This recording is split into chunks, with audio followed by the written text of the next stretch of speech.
जयंत ब्राह्मण के मुख से श्रवण कर लिया था कि बैसाख महीने में अगर शिवरात्रि पड़े और उस शिवरात्रि पर एक कलश का पात्र, लोटा तांबे का या मिट्टी में रखा हुआ जल पात्र में लेकर एक बेलपत्र का छोटा सा भाग उसमें छुआया हुआ, और फिर निवेदन कर रहा हूं अगर बेलपत्र उस दिन नहीं मिले तो पात्र लेकर चले जाना मंदिर में।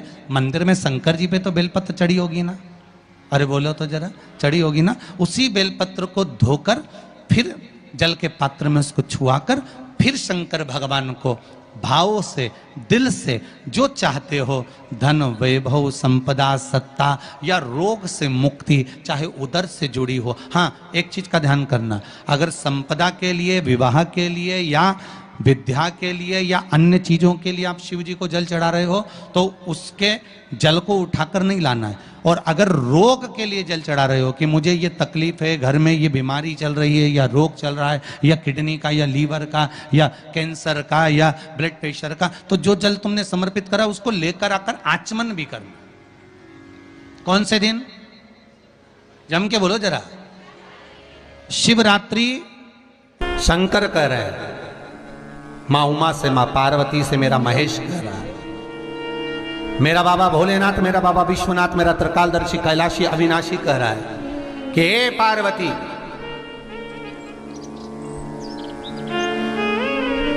एक बीला, एक बेल जो मुझे समर्पित करता है और समर्पित करने के बाद उस बेल की महत्वता देखिए, जो बैसाख महीने में बाबा शंकर को जो चढ़ाया जाता है और 1000 अश्वमेध यज्ञ का पुण्य फल हम प्राप्त कर लेते, मात्र एक फल चढ़ाकर, मात्र एक फल चढ़ाकर।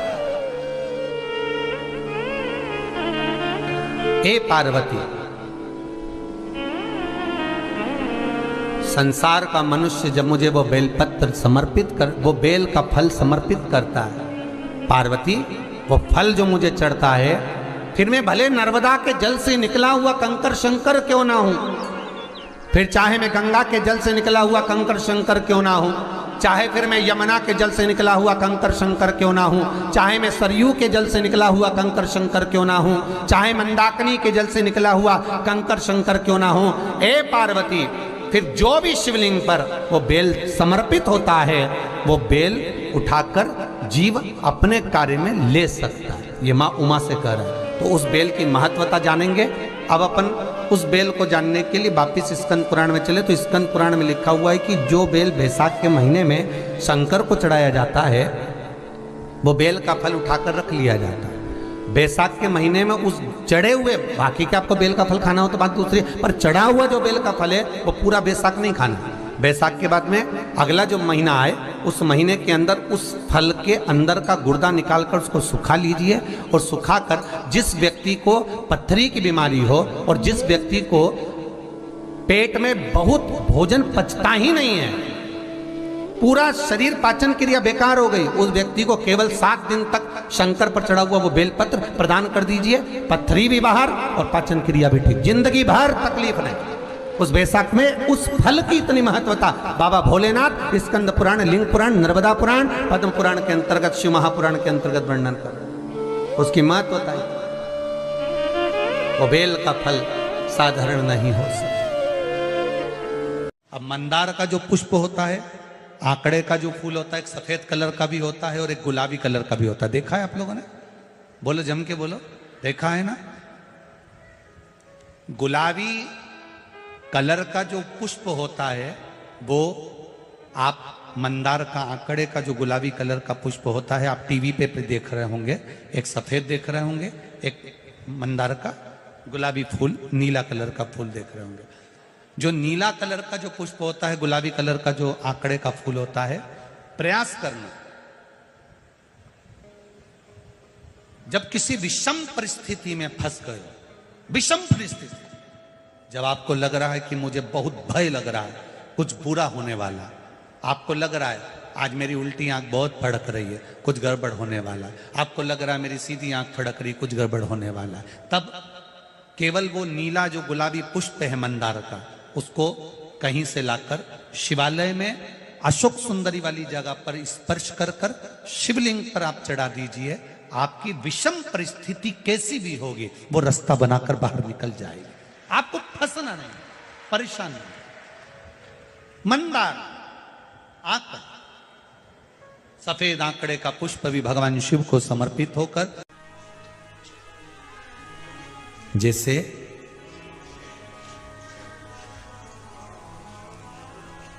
बेले के फल का गुर्दा, बेल का जो फल होता है, बेलपत्री का फल, उसका जैसे गुर्दा, उसके अंदर का जो भाग होता है बेल का, वो गुर्दा।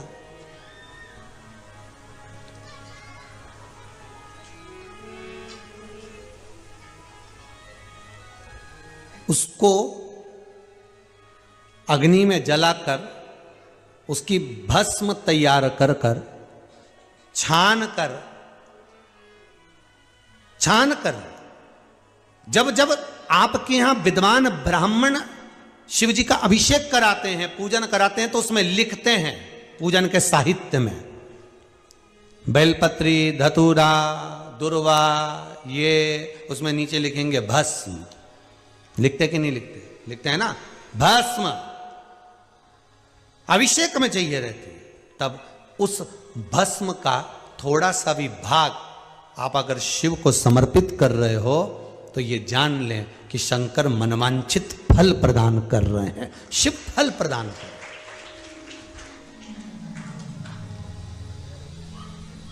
महाराज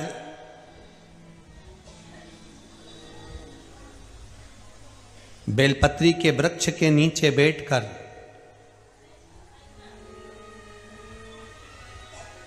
हाथ में एक बेलपत्र का पत्ता रखकर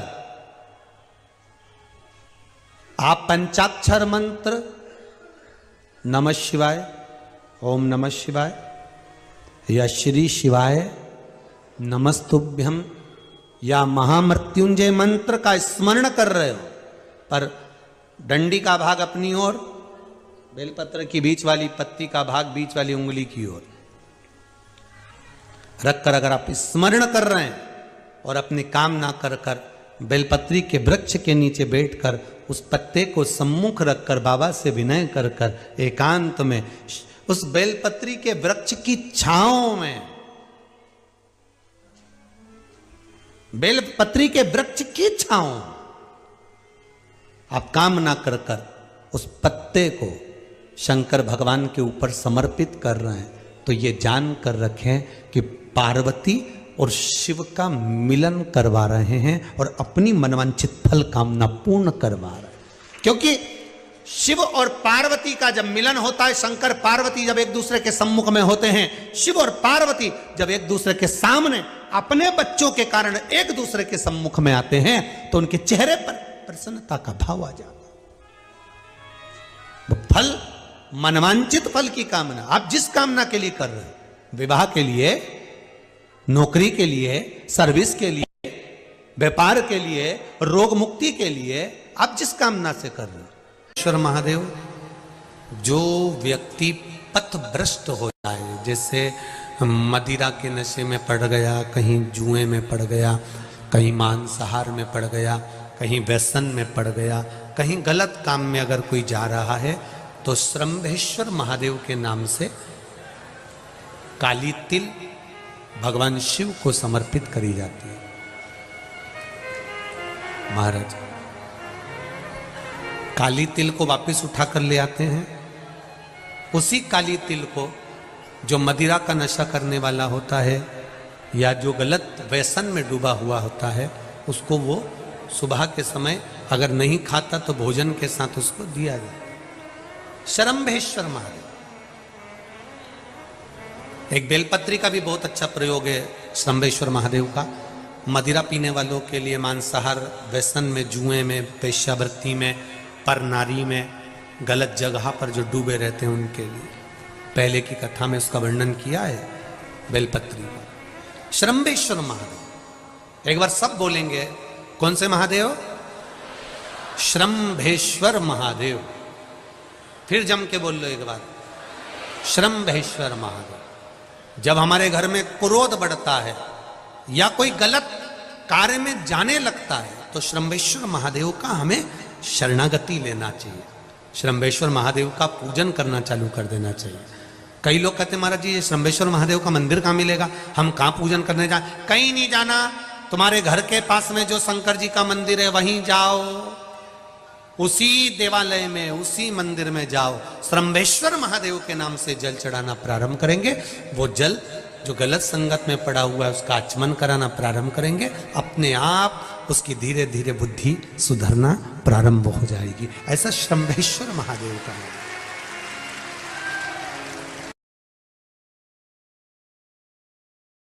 का गुर्दा, बेल का जो फल होता है, बेलपत्री का फल, उसका जैसे गुर्दा, उसके अंदर का जो भाग होता है बेल का, वो गुर्दा।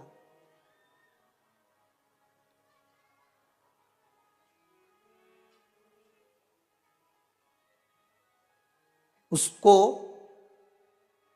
अग्नि में जलाकर उसकी भस्म तैयार कर कर छान कर जब जब आपके यहां विद्वान ब्राह्मण शिव जी का अभिषेक कराते हैं, पूजन कराते हैं, तो उसमें लिखते हैं पूजन के साहित्य में बेलपत्री, धतूरा, दुर्वा, ये उसमें नीचे लिखेंगे भस्म। लिखते कि नहीं लिखते? लिखते हैं ना, भस्म अभिषेक में चाहिए रहती। तब उस भस्म का थोड़ा सा भी भाग आप अगर शिव को समर्पित कर रहे हो तो ये जान लें कि शंकर मनवांछित फल प्रदान कर रहे हैं, शिव फल प्रदान कर रहे हैं।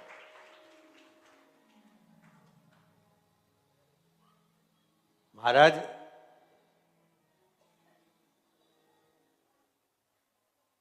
बेलपत्री के वृक्ष के नीचे बैठकर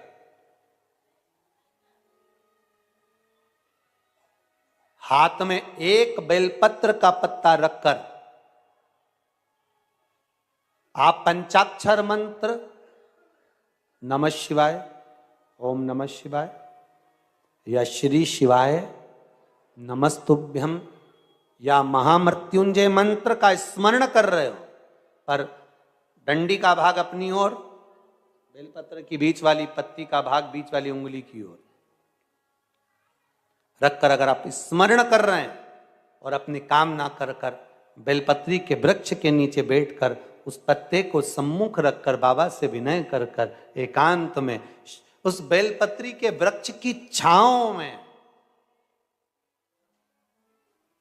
बेलपत्री के वृक्ष की छांव आप कामना कर कर उस पत्ते को शंकर भगवान के ऊपर समर्पित कर रहे हैं, तो ये जान कर रखें कि पार्वती और शिव का मिलन करवा रहे हैं और अपनी मनवांछित फल कामना पूर्ण करवा रहे हैं। क्योंकि शिव और पार्वती का जब मिलन होता है, शंकर पार्वती जब एक दूसरे के सम्मुख में होते हैं, शिव और पार्वती जब एक दूसरे के सामने अपने बच्चों के कारण एक दूसरे के सम्मुख में आते हैं, तो उनके चेहरे पर प्रसन्नता का भाव आ जाता है। तो फल, मनवांछित फल की कामना आप जिस कामना के लिए कर रहे हैं, विवाह के लिए, नौकरी के लिए, सर्विस के लिए, व्यापार के लिए, रोग मुक्ति के लिए, आप जिस कामना से कर रहे हो, बस उससे कह कर, कभी सोमवार का दिन हो, क्योंकि शंकर जी को सोम प्रिय है, सोमवार का दिन, चंद्र का वार शिव जी को प्रिय है, शिव जी को प्रिय है।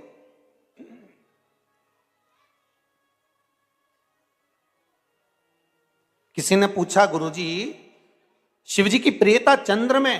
हां, क्योंकि चंद्र शीतल है, शंकर भगवान के कंठ पर विष है, शीतलता का भाव अच्छा लगता है। शंकर भगवान को इसलिए कहते भोले, भोले को भोला पसंद है। आप जितने भोले रहेंगे, दुनिया के लोग भले आपको मूर्ख कहें, पगला कहें, भोला कहें, पर आप शंकर के प्रिय हो। ज्यादा हमें चतुर नहीं बनना। क्या करें चतुर बन के?